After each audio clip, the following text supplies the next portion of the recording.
हरे कृष्णा, राधे राधे। हम सभी केकई का जीवन परिचय श्रवण कर रहे हैं। आज का प्रसंग है भरत को पितृशोक और माता केकई पर क्रोध। राम, सीता और लक्ष्मण महाराज दशरथ के सामने बरकल वस्त्र धारण किए खड़े थे। यद्यपि विधिवत वनवास राम को मिला था, इसलिए बलकल उन्हें ही धारण करने थे, लेकिन लक्ष्मण भाई की सेवा में तत्पर होकर जा रहे थे, अतः उन्होंने अपनी इच्छा से बलकल धारण कर लिए थे। लेकिन जब सीता की बारी आई तो महर्षि वशिष्ठ की आंखों में भी आंसू आ गए। उन्होंने सीता को रोककर उनसे कहा, मर्यादा का उल्लंघन, अधर्म की ओर पैर बढ़ाने वाली दुबुद्धि केकई, तू केकई राज के कुल की जीती जागती कलंक है। अरे, राजा को धोखा देकर तू सीमा के भीतर नहीं रहना चाहती है। सील का परित्याग करने वाली दुष्टा देवी सीता बन में नहीं जाएगी। राम के सिंहासन पर यहीं बैठेगी। पत्नी पति की आत्मा का अंश होती है, और यदि सीता राम के साथ जाएगी तो हम लोग भी इनके साथ जाएंगे।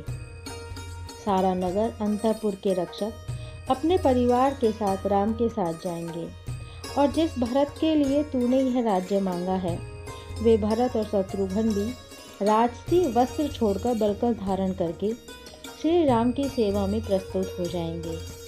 तू क्या सोचती है? तूने भरत के लिए युवराज पद मांग लिया, तो क्या भरत युवराज पद स्वीकार कर लेंगे?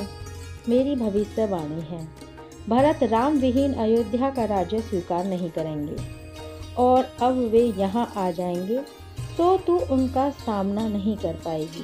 तेरी सारी कलुषता एक दिन तेरे आंसुओं में बहेगी। इसलिए इतनी कठोर मत हो रानी, दुष्टता की भी एक सीमा होती है। केकई ने अपने मन पर नियंत्रण रखते हुए महर्षि वशिष्ठ को प्रणाम किया और मानो फुसफुसाकर कहा, आप भी मुझको कलंकिनी मान रहे हैं। अरे केकई यह क्या कह गई? इसका अर्थ तो यह हुआ, इसका अभिप्राय हम नहीं जान पाए।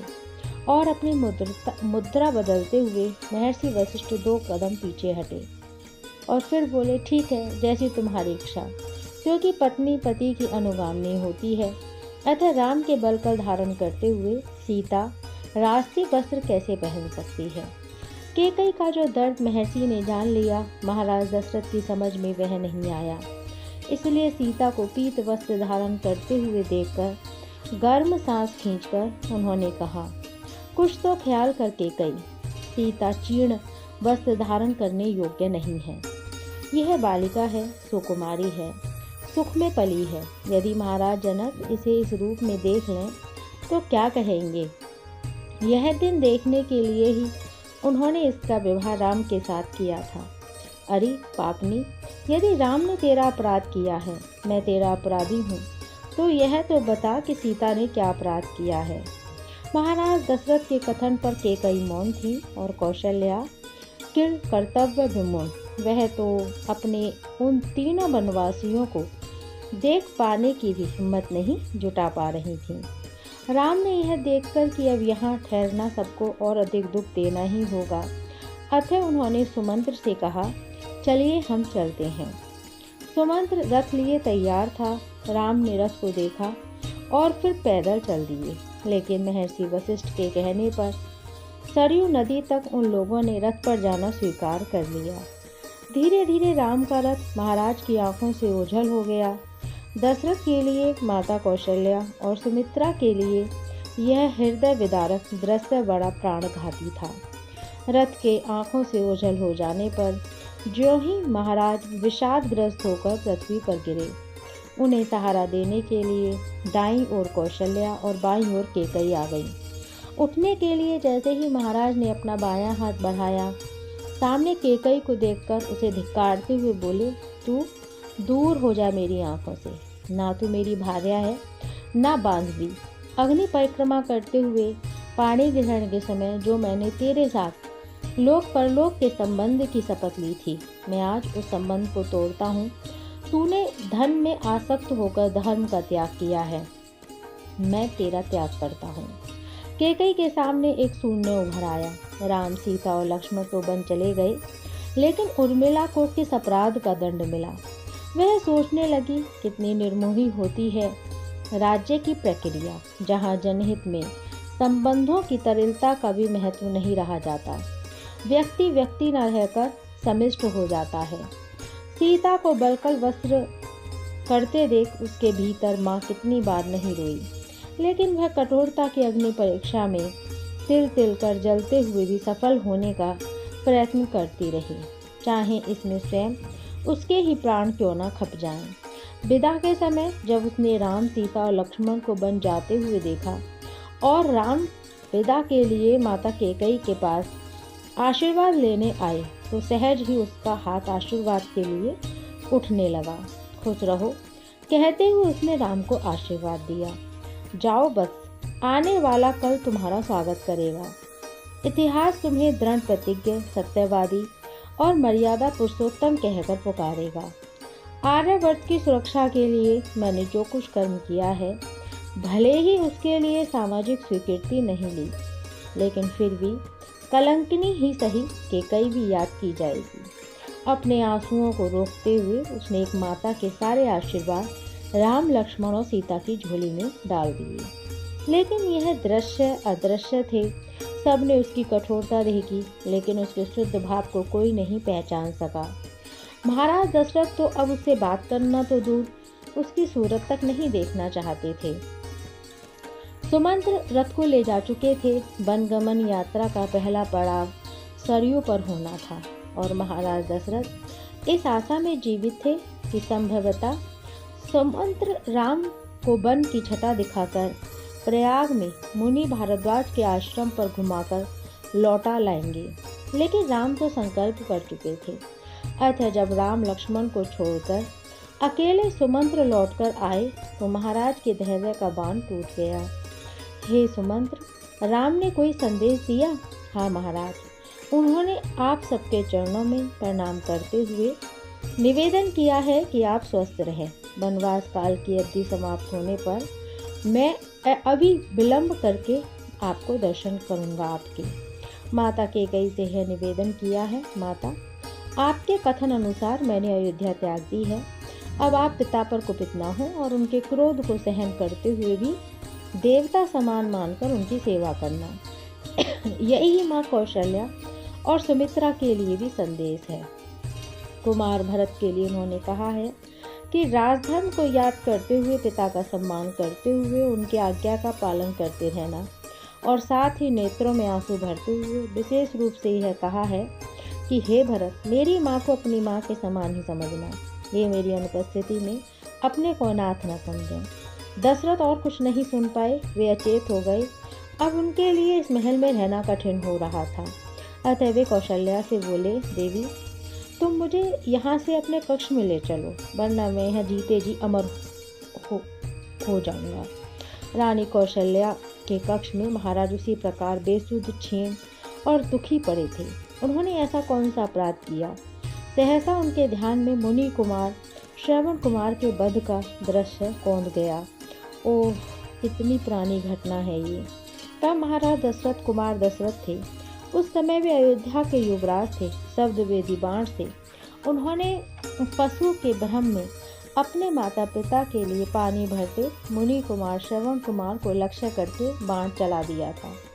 श्रवण कुमार के अंधे माता पिता ने पुत्र के वियोग में उन्हें यही शाप दिया था, दशरथ, जिस प्रकार तुमने हमारे पुत्र का वध करके हमें पुत्र वियोग में प्राण छोड़ने के लिए बाध्य किया है, उसी प्रकार तुम भी एक दिन पुत्र के वियोग में अपने प्राण छोड़ेंगे। महाराज दशरथ के सामने इस घटना ने विस्मृति में आकर फिर से उनका मन दुखी कर दिया। अब तो सुमंत्र भी लौट आए थे। राम के आने की संभावना भी समाप्त हो गई थी। यह काल रात्रि महाराज दशरथ ने बड़ी बेचैनी में बिताई और प्रातःकाल जब बंदीजन महाराज की स्तुति के लिए राजमहल में उपस्थित हुए, तब वहां एक चिर शांति का संकेत उभर रहा था। महाराज दशरथ नहीं रहे। यह समाचार पूरी अयोध्या को हिला गया। कौशल्या, सुमित्रा और कैकेयी तीनों ही रानियां आकाश से टूटे हुए तारे के समान धरती पर बेहाल पड़ी थीं। महाराज के सबके पास कौशल्या ने जब कैकेयी को पास में आया देखा तो उसके धैर्य का बांध टूट गया और उसने कहा, लो महारानी, तुम्हारी कामना का अंतिम अध्याय भी पूर्ण हो गया। तुम्हारा एकमात्र सुहाग, जिसकी हम भी भागीदार थे, तुम्हारे लिए अकंटक राजभोग छोड़कर विदा हुआ। लोग है स्वामिनी, अवध की अधिकारिणी, यह राज्य संपत्ति, यह वैभव, यह सिंहासन और यह सुख वैभव सब तुम्हारे संकेत की प्रतीक्षा कर रहे हैं। हे रानी, तुमने नारी धर्म निभाने की नई परंपरा डाली है। तुमने आराध्य स्वरूप पति के अनिष्ट का महल अपने हाथों से रचा था। तुम्हारे सभी सपने पूरे हो गए हैं। कुछ गया है तो मेरा गया है। मुझ जैसी दुर्भाग्यशालिनी और कौन होगी। मैं अनाथ हो गई, मेरा पुत्र मुझसे छिन गया, महाराज दिवंगत हो गए। जब यह समाचार महर्षि वशिष्ठ को मिला तो शोक संवेदना प्रस्तावित करने के बाद राजगुरु का सबसे पहला कर्तव्य यही था कि सिंहासन पर किसको बैठाया जाए। विचार के बाद यही निश्चय किया गया कि तुरंत दूरगामी दूत भरत की सेवा में भेजे जाएं और उन्हें अविलंब बुलाया जाए। आदेश की देर थी। दूत महर्षि वशिष्ठ का संदेश लेकर कैकेयी देश पहुंच गए। अचानक इस प्रकार दूतों का आगमन जानकर भरत को संदेह तो हुआ, लेकिन फिर भी उनका मन किसी अनिष्ट को देखने या सुनने को तैयार नहीं था। भरत को अयोध्या आने में 7 दिन लग गए और जब उन्होंने सामने अयोध्यापुरी को देखा तो वह हतप्रभ रह गए। सुंदर इखलाती इतराती अयोध्या भुजी भुजी दबी दबी लग रही थी। इसे देखकर कौन कह सकता था कि यह वही नगरी है जहां अग्निहोत्र की ध्वनि और धुआं नित्य वास करते थे। आज यह किलकारी भरती नगरी जंगल सी जान पड़ रही थी। इसकी गतिविधियों में रुदन का आभास हो रहा था। न पक्षियों में चंचलता थी, न मृगों में गति, न चंदन में सुगंध, यहाँ तक कि नदी का पानी भी अपशगुन का संकेत दे रहा था। भरत का मन विह्वल हो गया। वे घबराए हुए सारथी से बोले, कहो क्या कारण है? इस अयोध्या के मौन के साथ तुम भी मौन क्यों हो? हे महाराज, चलिए पहले माता से मिल लीजिएगा। महात्मा भरत ने बिलखी हुई अयोध्या की दशा देखकर यह तो जान लिया कि अब यहाँ लक्ष्मी का निवास नहीं है। आंगन तक झाड़े नहीं गए, अवश्य कोई भयानक घटना घटी है। यही सोचते हुए वे अपने पिता के भवन में प्रविष्ट हुए। पिता का स्थान रिक्त था। यह भी संकेत नहीं था कि वे हाल ही में यहाँ आए थे। निराश भरत अपनी माँ के कक्ष में गए। कैकेयी को इसी घड़ी का इंतजार था। कैकेयी ने जब पुत्र को सामने देखा तो वह हतप्रभ रह गई और अपने आसन को छोड़कर उछलकर खड़ी हो गई। अशुभ संकेतों ने यहाँ भी पीछा नहीं छोड़ा। माता के कमरे में भी भरत को पहली दृष्टि में ही यह लग गया बहुत कुछ खोया जा चुका है। फिर भी उन्होंने आशीर्वाद के लिए माँ के चरण छुए। अपने पुत्र को अंग से लगाकर माता ने उसे गोद में बैठाकर पूछा, वत्स, कितने दिन के चले हुए हो? रास्ते में कोई व्यवधान तो नहीं आया? नाना के यहाँ सब ठीक तो है? माँ, मुझसे समाचार बाद में पूछना, पहले मुझे यह बताओ कि क्या मैं अयोध्या में ही हूँ, और यदि हाँ तो यह इतनी बदली हुई क्यों है? मैं तो बड़ी प्रसन्न अयोध्या छोड़कर गया था माँ, परंतु लगता है यहाँ कोई दुख का पहाड़ टूट पड़ा है। अपने आने पर प्रसन्नता केवल मैंने आपके चेहरे पर देखी है, वरना सब जगह सन्नाटा व्याप्त हो रहा है, मानो इस अयोध्यापुरी का हंस अयोध्या छोड़कर जा चुका हो। तुम्हारी यह स्वर्ण सैया सुनी है और पिताश्री को भी मैं यहाँ नहीं देख रहा। मैं तो उन्हीं के दर्शन करने यहाँ चला आया था। क्या विडंबना है! क्या मुझे ही अपने पुत्र को पिता के गोलोकवासी होने का समाचार देना होगा? कितनी बड़ी अग्नि परीक्षा है कैकेयी की। यह सब तो नहीं सोचा था। फिर धीरे धीरे संयत होते हुए कैकेयी भरत को पीछे छोड़कर आगे बढ़ गई ताकि वह उसके चेहरे पर उपजे अश्रुओं को न देख सके, और बोली, वत्स, तुम्हारे पिता महाराज दशरथ महात्मा तेजस्वी और यज्ञशील जो यहाँ हंस की तरह रहा करते थे, गोलोकवासी हो गए हैं। नहीं नहीं नहीं, और इस चीख भरी नहीं की ध्वनि चारों दिशाओं में गूंज उठी, मानो कोई भूचाल आ गया हो। काम करते हुए लोग हिल गए, बैठे बैठे लोग चौंक पड़े, और जिसको नहीं ज्ञात था उसको भी संभवतः यह ज्ञात हो गया कि भरत अयोध्या आ चुके हैं। क्योंकि इससे पहले तो पक्षियों ने भी कलरव बंद कर दिया था। ये प्रसंग यहीं विराम लेता है। हरे कृष्णा, राधे राधे।